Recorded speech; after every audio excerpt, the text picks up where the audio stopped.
want to know the deal? A lot of people are freaked out right now, to be quite honest with you, because of the response of Bitcoin to the exchange-traded funds and how they started trading, and the fact that Bitcoin didn't just shoot straight through the moon. A lot of you guys are freaked out. A lot of companies are freaked out. Most everybody is pretty freaked out. Today I want to talk a little bit about why Bitcoin going through a correction after the ETF launched is not a big deal. All right. The reason it's not a big deal and the reason you need to not worry about this is because it happens every time.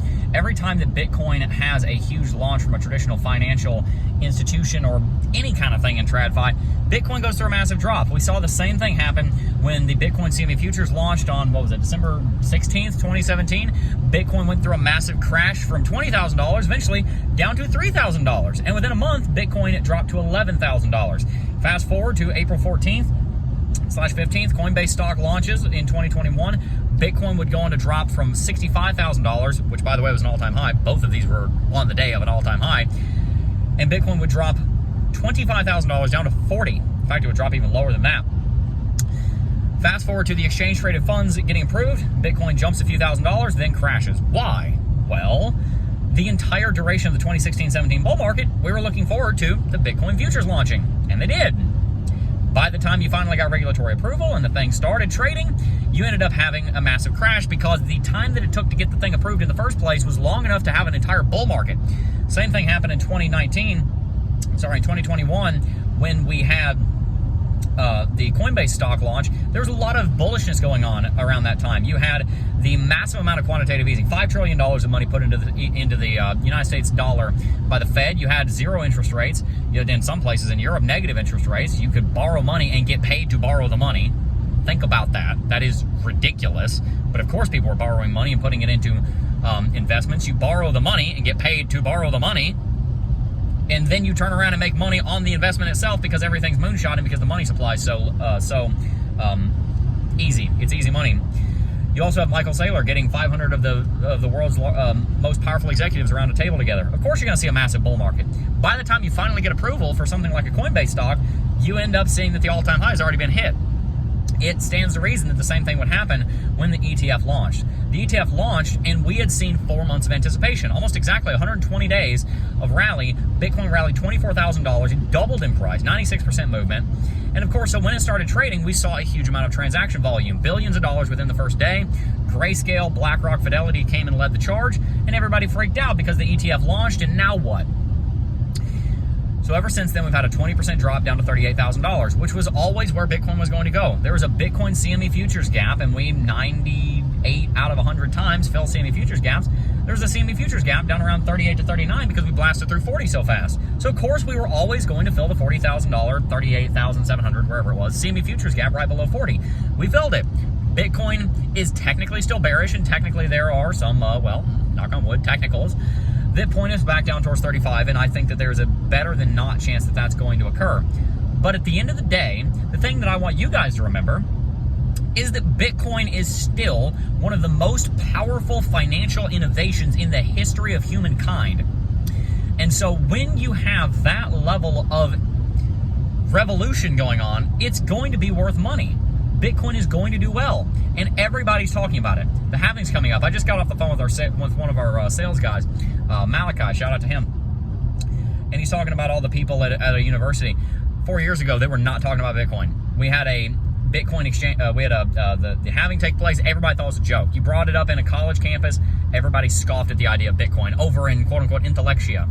Not very intellectual, if you ask me, in some regards, but in intelligentsia and in intellexia, or whatever the word would be.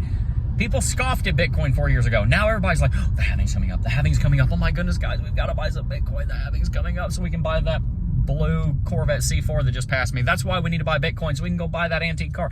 Everybody's super excited about it in a way that they never were before. And that is not a, you know, that does not mean that we should say, oh, well, I can't buy Bitcoin because everybody's talking about it. No, everybody who's talking about it, you know what they're doing? They're buying it. So people are a little bit put off because of this correction following the ETF. But what I want you to know is that it makes sense. We didn't really know what was going to happen, but it makes sense that we saw a correction. It does fit the trend of us having corrective movements after a major launch in traditional finance. And The last 3 major corrections Bitcoin has gone through have been between 19 and 22% in depth. This has been a 21.28%, something like that, drop thus far. So it's very possible that this correction is over. And if not, I think $35,000 is where we're going. From there, we're going to bounce.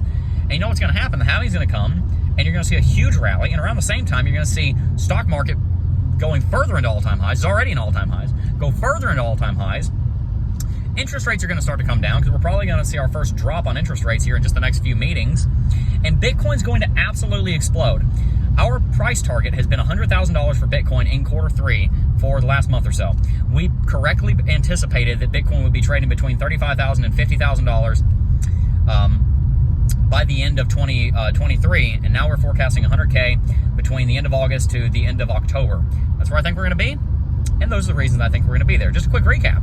Whenever the stock market hits all-time high, investors in the stock market diversify their investments out of safe investments like the stock market, the S&P 500, just the index, into more risk-on investments. That's why in good times you see things like tech stocks, moonshot. You see things like new oil companies, moonshot in value. These risky, high-risk, high-reward, at least they're viewed that way, investments go absolutely bonkers.